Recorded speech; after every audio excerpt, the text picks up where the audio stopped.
Sebenarnya data industri itu seperti apa sementara ini pemanfaatannya yang mungkin yang Semeru sudah gunakan.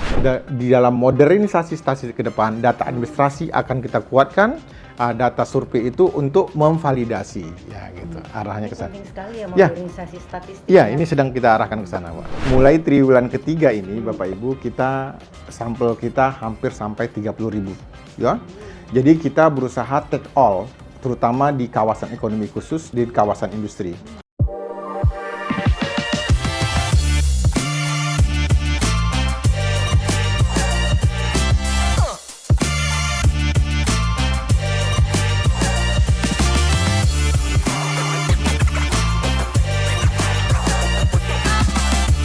Halo sahabat data, selamat datang di podcast Bisik Data, Bincang Statistik Industri kita untuk kamu yang ingin tahu lebih banyak terkait dengan statistik industri dari kacamata Badan Pusat Statistik. Oke, untuk episode kali ini kita akan membawakan tema yang sangat menarik begitu ya. Kebalikan dari mendorong. Bukan ya, bukan makna yang menarik seperti ini. Maksudnya adalah menarik, yaitu seru untuk diperbincangkan, seru untuk diobrolkan. Emang mau ngobrol apa sih? Kok seseru itu gitu ya? Jadi kita akan mengobrol tentang bagaimana statistik industri dimanfaatkan dalam studi mengenai pekerjaan hijau di subsektor tekstil dan juga produk tekstil untuk industri hijau di Indonesia, begitu ya. Jadi ini bukan tentang hal yang sangat teknis, tapi juga tentang hal yang relevan dengan pembangunan berkelanjutan di Indonesia. Oke sahabat data, karena tema kita sudah menarik begitu ya, jadi kita akan menghadirkan dua narasumber yang spesial juga untuk episode kali ini. Yang pertama dari Badan Pusat Statistik ada Bapak Dr. Ardi Aji SSI MSI. Beliau sekarang menjabat sebagai PLT Direktur Statistik Industri. Selamat pagi Bapak Ardi, apa kabarnya Pak? Selamat pagi, alhamdulillah kabar baik.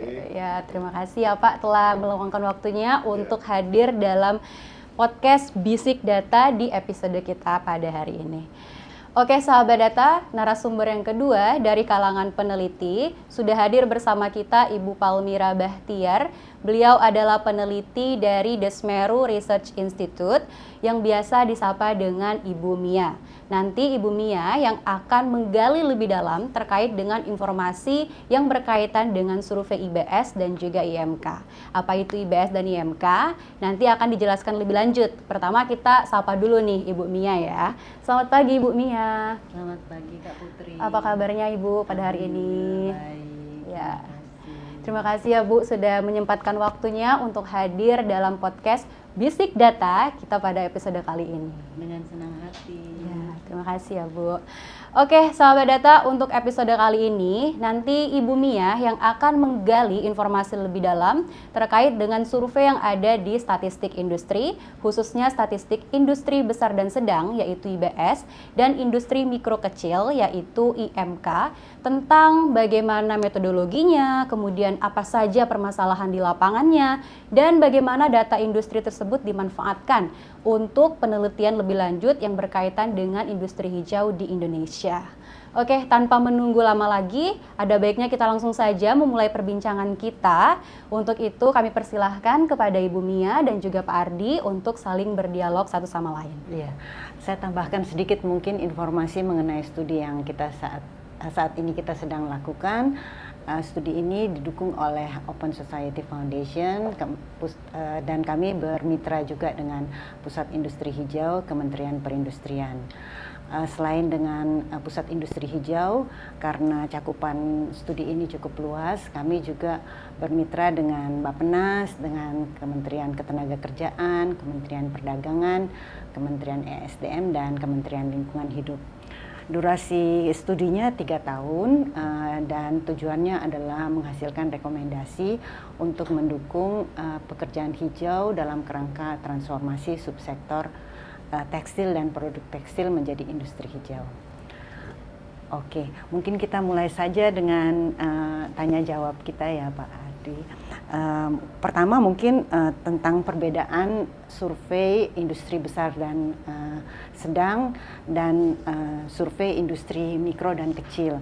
apa perbedaan mendasar di antara kedua survei ini dalam hal cakupan unit usaha dan variabel yang digunakan.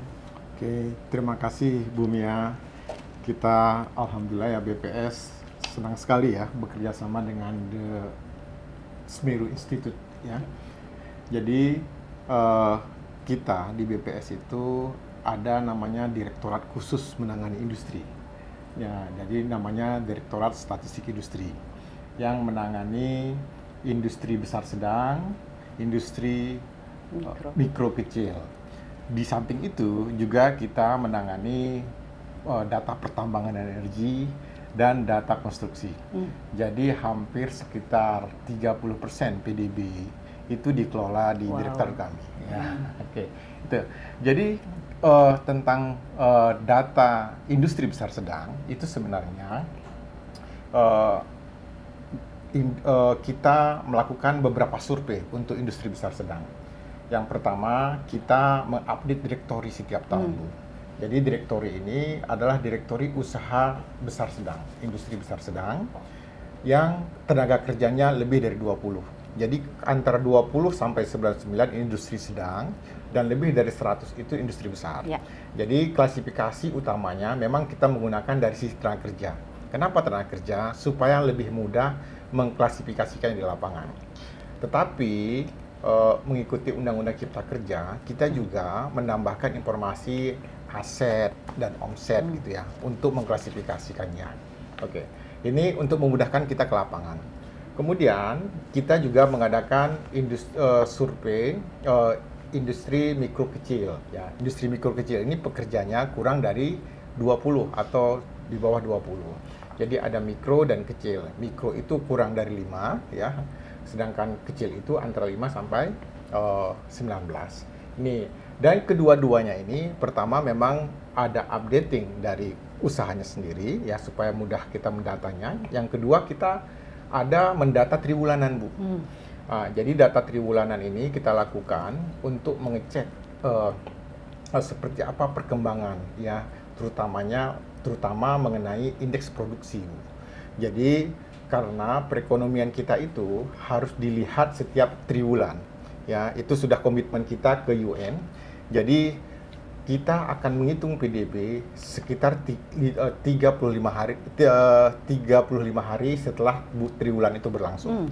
Dan salah satu data paling urgent untuk itu adalah data industri besar sedang dan industri mikro kecil, pertambangan energi dan lainnya.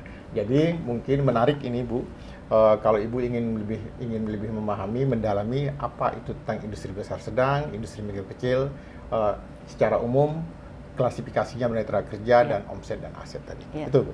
Ya, jadi berarti bisa kita simpulkan kedua survei ini terpisah karena karakteristiknya berbeda ya, Pak?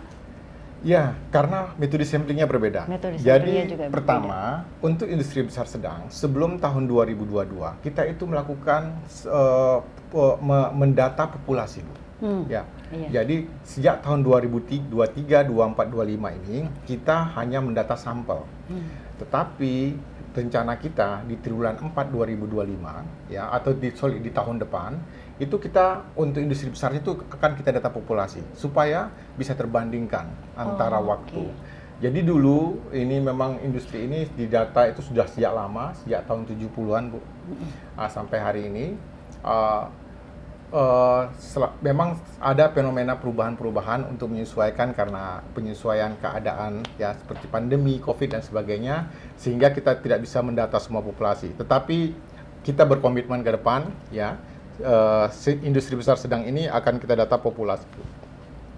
Ya, dari list kami sekarang ini sekitar hampir lebih 30 ribuan ya industri besar sedang yang ada di list kami gitu. Oke. Iya. Survei triwulan dan tahunan ini bisa diakses publik ya, Pak? Iya, bisa. Jadi Bapak Ibu bisa mengaksesnya melalui silastik ya .bps.go.id, itu bisa mendapatkan data mikronya. Tetapi kalau publikasinya kalian bisa lihat di bps.go.id, Pak. Oke. Ya. Kita lanjut dengan pertanyaan mengenai frekuensi dari survei itu. Tadi Bapak sudah sampaikan bahwa frekuensinya itu ada yang triwulanan, ada yang tahunan ya. dan itu berlaku untuk IBS dan juga IMK. Betul. Ya. Nah, kalau sinkronisasinya dengan Sakernas dan Susenas, Pak? Oke, jadi begini, industri besar sedang dan industri mikro kecil ini kan survei terhadap usaha, ya. Sedangkan Susenas dan Sakernas itu terhadap rumah tangga. Nah, di Susenas dan Sakernas ini, di Susenas mungkin agak lebih agregat, ya, mencari informasi pekerja di sektor-sektor tertentu, di sektor industri misalnya. Demikian juga di Sakernas, ya, di sektor industri dan sebagainya. Tetapi kalau kita di survei industri besar sedang, kita di samping mendapatkan data tenaga kerjanya, juga kita mendapatkan beberapa data investasi, kemudian input, proses, dan semuanya itu kita dapatkan di dalam outputnya, kita dapatkan di dalam survei industri besar sedang. Sehingga data ini harusnya ada koherensi memang, ya, saling menguatkan. Jadi dari sisi ketenagakerjaannya memang harus sinkron, ya. Tetapi dari sisi data industri besar sedang, kita akan mendata informasi-informasi yang jauh lebih detail dibandingkan dengan informasi yang ada di Susenas atau Sakernas. Oke. Ya. Kemudian pertanyaan ketiga tentang representativeness dan metodologi samplingnya. Tadi sedikit sudah Bapak sampaikan, tapi mungkin bisa diperjelas lagi untuk IBS dan IMK ini samplingnya seperti apa, Pak? Oke. Yang pertama, IBS itu memang kita desain samplingnya bisa mewakili provinsi dan bisa mewakili KBLI, 2 digit KBLI, ya. Nah, itu kalau industri besar. Jadi sampelnya dulu, ya, dalam 3 tahun belakangan ini itu sekitar 2.400 sampel. Tetapi mulai triwulan ketiga ini, Bapak Ibu, sampel kita hampir sampai 30.000, ya. Jadi kita berusaha take all, terutama di kawasan ekonomi khusus, di kawasan industri.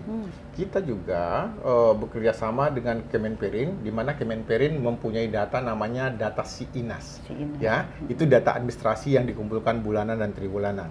Jadi kita di samping mendata administrasi, kita juga melakukan survei. Jadi kita dengan Kemenperin kita saling menguatkan supaya kita bisa mendapatkan informasi yang detail tentang semua industri yang ada di Indonesia, dan ya itulah intinya, saling menguatkan. Ya.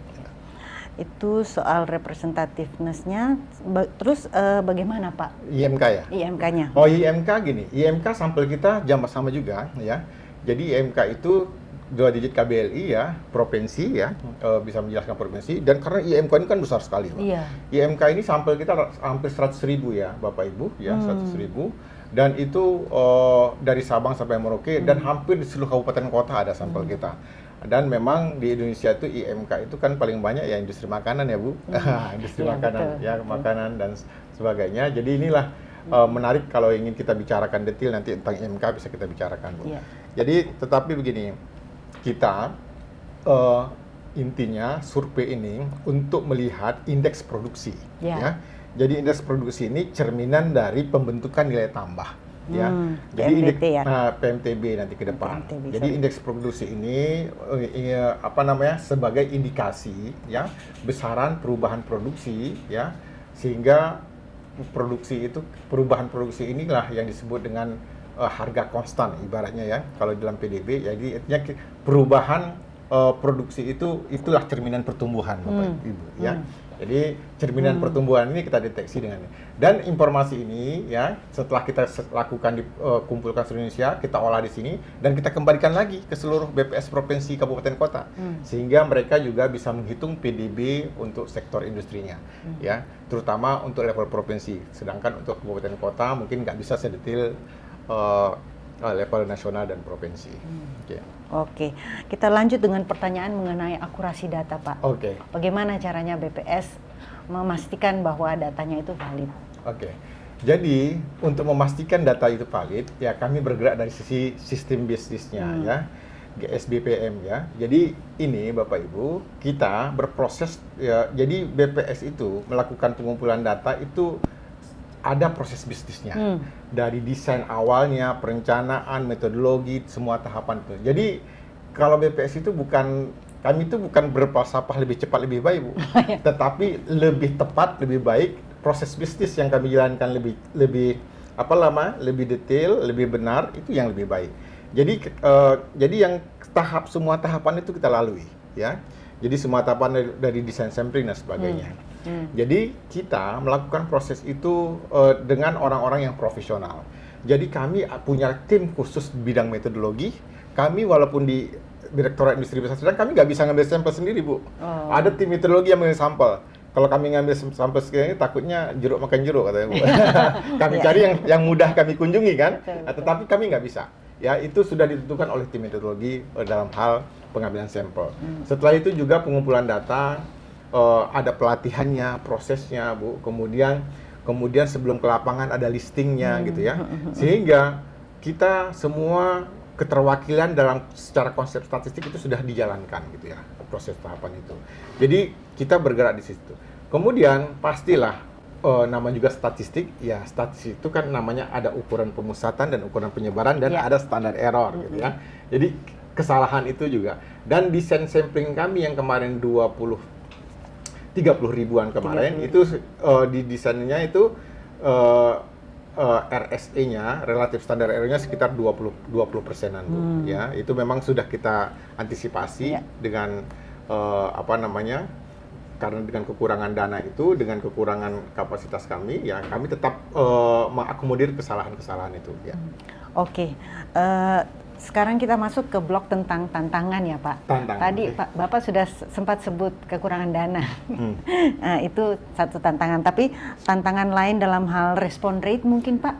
Betul. Seperti Itu perbedaannya. Industri besar sedang, tantangan kita respon rate. Sedangkan industri mikro kecil, tantangan kita keterwakilan, ya. Karena industri kecil mikro ini itu kadang-kadang bukan kadang-kadang, hampir selalu di atas 95%, Pak. Oh, di atas 95%. Respon rate-nya. Kenapa? Karena memang usaha kecil mikro ini kan mudah sekali ya aksesnya, mereka itu ya humble dan sebagainya. Jadi ini kita bisa jalankan dengan baik, Bu, ya.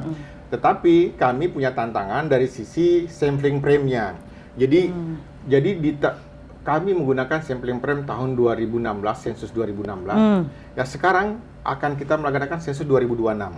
Jadi mohon bantuan ya pemirsa semua untuk menerima kami di lapangan untuk sensus ekonomi 2026. Karena apa? Ini akan memperkuat data informasi yang berhubungan dengan industri mikro kecil dan data yang lainnya. Sehingga kita bisa melakukan sampling atau keterwakilan itu jauh lebih bagus, gitu ya. Jadi sehingga sinkron antara policy dengan lapangan, gitu. Itu mungkin dari sisi industri kecil. Yang industri besar sedang, ini masalah kita itu adalah respon, ya. Respon karena memang perusahaan besar itu kan banyak sekali yang minta data. Ada kementerian lembaga dan lain-lainnya, investasi dan sebagainya, terbaik juga swasta. Ya. Jadi kami berusaha menguatkan informasi itu, Bu. Dengan cara apa? Kami kemarin ya untuk yang besar ya, terutama di kawasan ekonomi khusus, kita kerjasama dengan Kemenko Ekon. Ya. Jadi Kemenko Ekon itu di kawasan ekonomi khusus punya perwakilan tim administrasi. Jadi kita melalui mereka masuk ya kerjasama sehingga respon rate-nya itu hampir 97% kemarin. 97%. Ya, itu di triwulan terakhir ini. Nah, kemudian untuk di kawasan industri kita kerjasama dengan Kemenperin, baik kawasan maupun non kawasan. Nah, jadi kita combine antara data survei ke lapangan dengan data yang ada secara administrasi. Nah, jadi itu memang baru kami lakukan pada waktu-waktu terakhir ini, Bapak Ibu. Sesudah pimpinan kita punya koneksi yang kuat ya untuk mengakses data-data administrasi dari kementerian lembaga. Iya. Kemudian soal informasi mengenai perusahaan yang baru atau perusahaan yang tutup, itu dapatnya dari mana, Pak? Itu kelebihan atau kelemahan kita sebenarnya. Jadi sebenarnya setiap tahun itu kita ada namanya updating directory, Bu. Iya. Nah, jadi updating directory kalau industri besar sedang itu 34 ribuan lebih, itu bukunya segede ini, Bu, ya. Ya. Jadi jadi khusus memang kita update directory. Dan ke depan itu akan kita integrasikan dengan SBR, Statistik Business Register, ya. Jadi di Statistik Business Register itu Bapak Ibu, kita bisa mendapatkan akses ya informasi tentang data administratif dan data sensus yang sudah kita gabungkan. ya, sehingga kita bisa mendeteksi penambahan, pengurangan dan sebagainya. Itu juga data OSS dan sebagainya itu sudah kita sudah akses semua, ya. Jadi kita ke depan itu selalu sudah berusaha, sudah kita mulai menguatkan statistik register. Tetapi sebelumnya kita tetap punya Bu yang namanya updating directory itu. Jadi updating directory itu terutama untuk industri besar sedang itu kita lakukan setiap tahun, tiap awal tahun. Nah, setelah itu kita baru survei dengan directory yang baru tadi. Ya. Oke, kita sekarang masuk ke blok pertanyaan mengenai industri hijau dan pekerjaan hijau, Pak. Ya. Nah, ini terkait dengan studinya kami. Ya. Nah, kategori apa yang dipakai untuk menentukan apakah sebuah industri ini hijau atau tidak, apakah sebuah pekerjaan ini hijau atau tidak? Ya. Ini menarik ini ya, idenya ini. Memang kami di sini tidak fokus ke industri hijau ataupun industri blue dan sebagainya. Tetapi kita punya indikator-indikator ya. Indikator-indikator yang bisa kita gunakan untuk mengatakan bahwa industri itu hijau atau enggak. Dari sisi apa gitu kan. Jadi apakah industri tersebut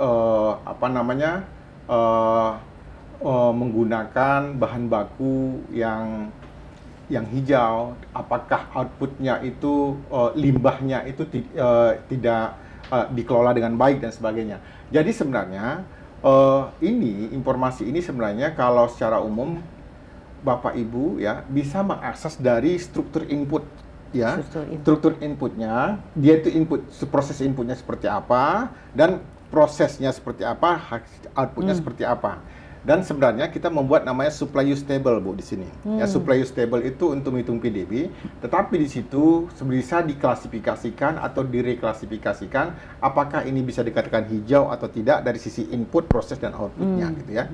Memang kita tidak ada desain khusus untuk apakah ini dibedakan hijau atau bukan hijau, itu tidak ada di dalam desain pertanyaan kami. Tetapi kita mencatat semua prosesnya Bu, bahan bakunya seperti apa, produksinya seperti apa, hulu ke hilirnya seperti apa, itu tidak.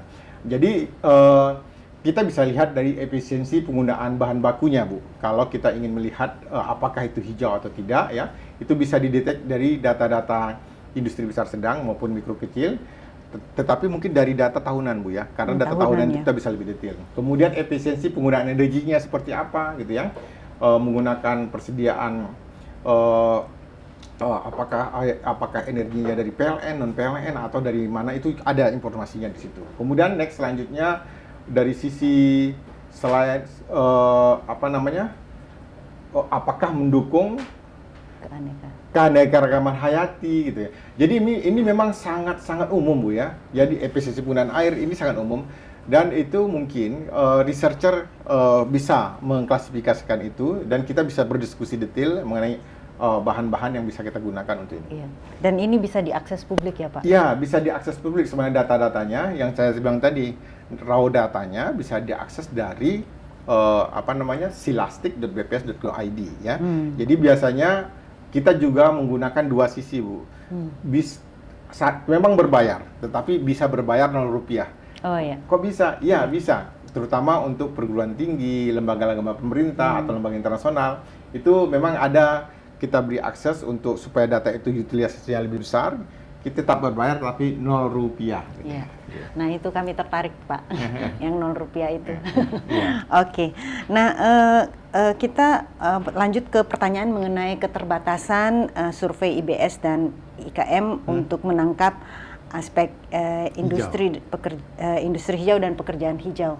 Tadi Bapak sudah sampaikan bahwa itu memang tidak secara spesifik ya tertangkap oleh sampelnya ya Pak. Iya. Memang enggak didesain untuk itu. Jadi memang desain kita untuk melihat indeks produksi tadi Bu.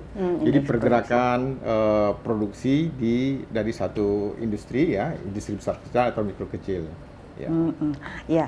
Nah, tapi apakah ke depan ada rencana untuk menambah modul mengenai, karena kan ini kita menuju ke net zero emission ya. Apakah ke depan ada rencana menambah modul hijau ini ke survei IBS dan IMK? Kalau menurut saya ini ide bagus Bu ya.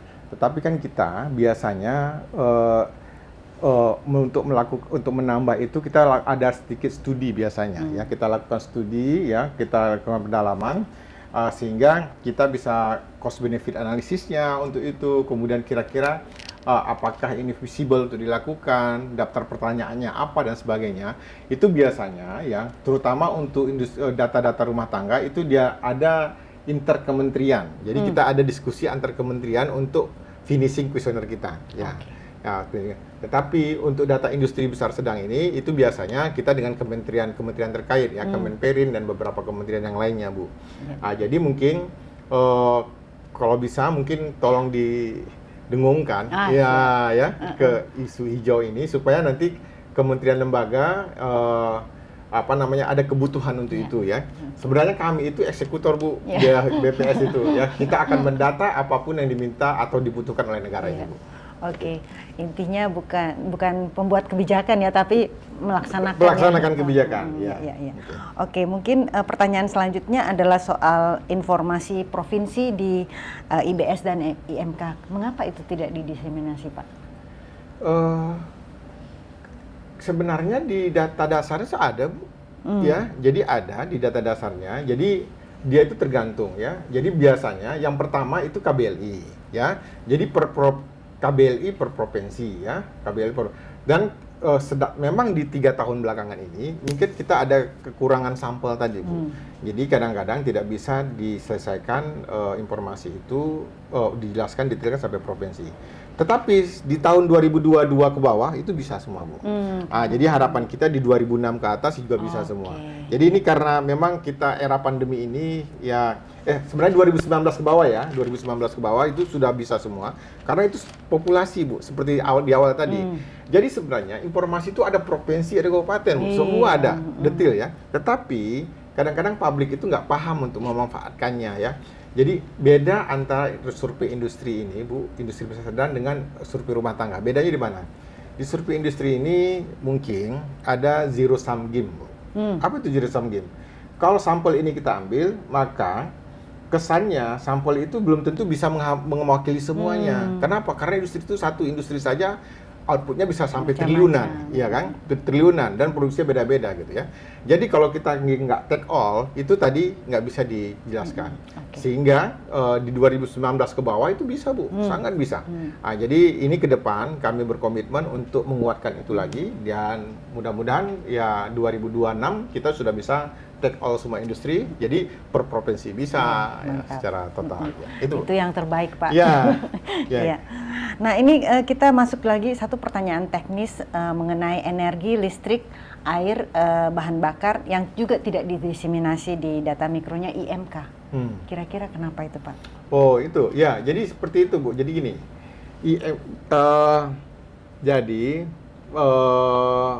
data-data itu semua ada ya, semua ada. Tapi kan ada quality-nya, ya, quality gate-nya ya.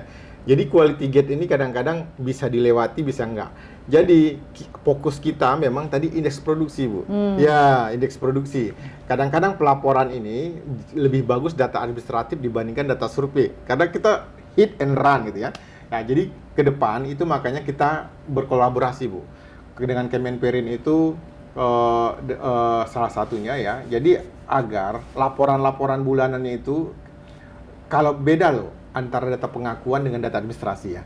Kalau data administrasi berapa pembayaran listriknya kan ada administrasinya, informasinya. Tetapi kalau ke kami apa, Bu? Pengakuan mereka. Kalau data administrasi bisa didetek dari berapa pembayarnya bulanan. Sedangkan kalau data pengakuan terserah mereka mengakui berapa gitu kan. Nah, jadi itu makanya kami mengecek itu, Bu. Jadi kita kan pasti mentriangulasi semua informasi tersebut. Ya, karena kami kadang-kadang wah ini kayaknya agak rumit ini, kalau dianalisis mungkin kurang bagus gitu. Nah, jadi harapan kita ke depan itu data-data industri, data lainnya seperti data ekspor impor, Bu. Jadi data ekspor impor itu dikumpulkan oleh Kementerian dan Keuangan dengan bea cukainya. Kami ambil data administratif tersebut, ya kami tinggal laporkan, analisis dan kita detek ya gitu. Jadi ke depan di dalam modernisasi statistik ke depan data administrasi akan kita kuatkan.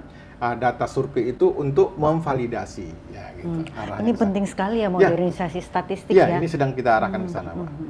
ya. Dan itu akan menjamin akurasi Betul. datanya. Ya kan seperti tadi, berapa bayar listrik sebulan, Iya. Bu? Kalau Ibu bilang ya sekitar 2 juta gitu kan. Tetapi faktanya 1.500.000. Bagi kami 1.500.000 dengan 2 juta itu Besar. dampaknya besar sekali. Kalau kita isu kesejahteraan. Dan itu dampaknya nggak ada masalah kalau isu tentang industri gitu. Tapi seperti itu, Bu. Jadi tergantung kita melihat dari sisi mana. Bagi kami sebenarnya data yang akurat itu yang paling penting, sehingga apa yang dibangun dengan dia ukur itu Pas, nyambung. ya. Ya, oke. Jadi nggak perlu cepat, tapi yang penting tepat ya Pak. Yang penting tepat dan mengikuti proses bisnis yang benar. Ya, Ya. sip. Oke, saya sudah selesai dengan pertanyaan-pertanyaan saya. Waduh, kalau gitu saya yang bertanya.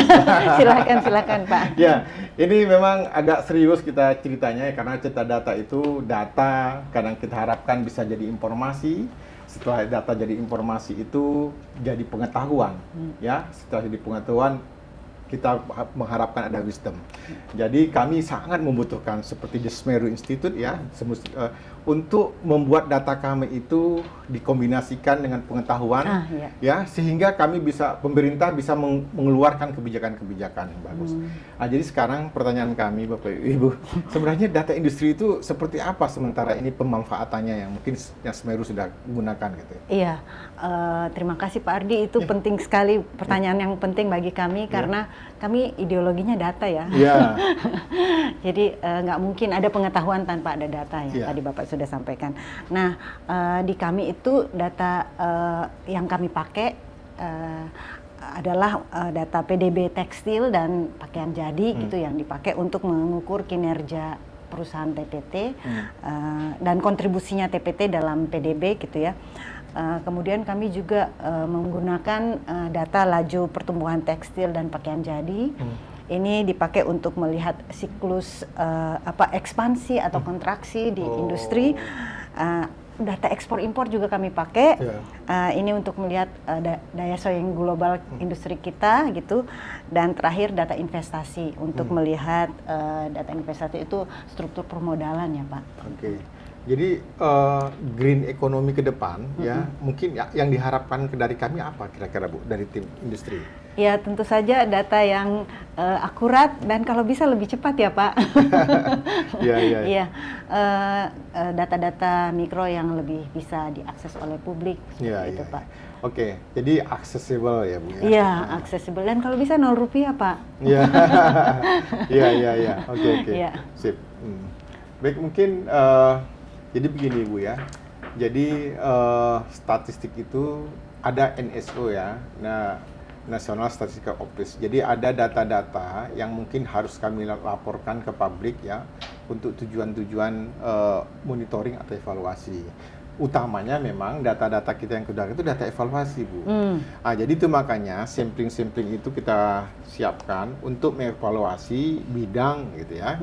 Jadi kita bukan data administrasi. Jadi ke depan kita akan menguatkan data administrasi di kementerian lembaga Bu ya, sehingga nanti kita hanya memvalidasi saja gitu ya data-data itu ya, sehingga ada. Jadi kalau kami yang mengumpulkan, kami yang memvalidasi kan agak terlalu ini ya. Nah, jadi di mana-mana sekarang sudah gitu Bu. Dan kita juga menggunakan big data ya. Sekarang sudah mulai menggunakan big data untuk memvalidasi data-data kita yang tersedia. Oke, itu jadi saja. kedepannya lebih akurat ya Pak. Harapannya kita seperti itu Bu. Jadi lebih akurat, bisa dimanfaatkan. Jadi kerjasama itu kolaborasi antar kementerian lembaga dan lembaga riset seperti ini yang kami harapkan ke depan. Ya. Oke. Terima kasih banyak Pak Ardi.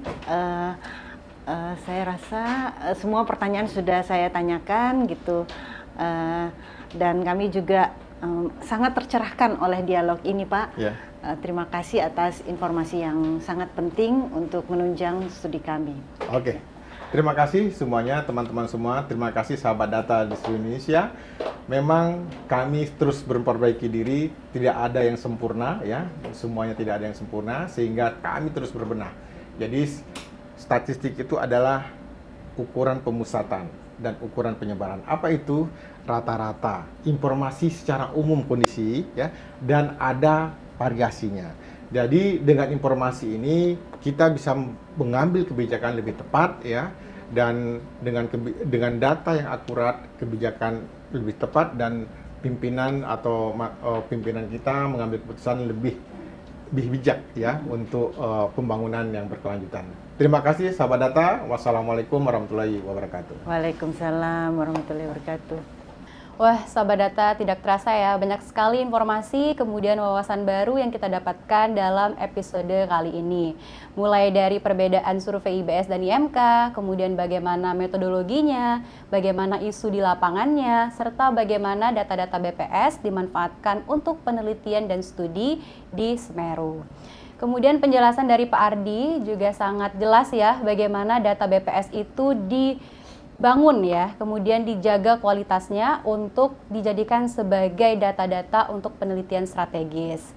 Kami ucapkan terima kasih kepada Bapak Ardi yang telah meluangkan waktunya, yang telah hadir untuk menjelaskan bagaimana proses data BPS tersebut dihasilkan. Kemudian kami juga mengucapkan terima kasih kepada Ibu Mia dan juga tim Semeru yang telah memberikan perspektif terkait dengan riset dan juga menunjukkan kepada kita bagaimana data BPS tersebut dimanfaatkan untuk studi dan juga penelitian-penelitian strategis.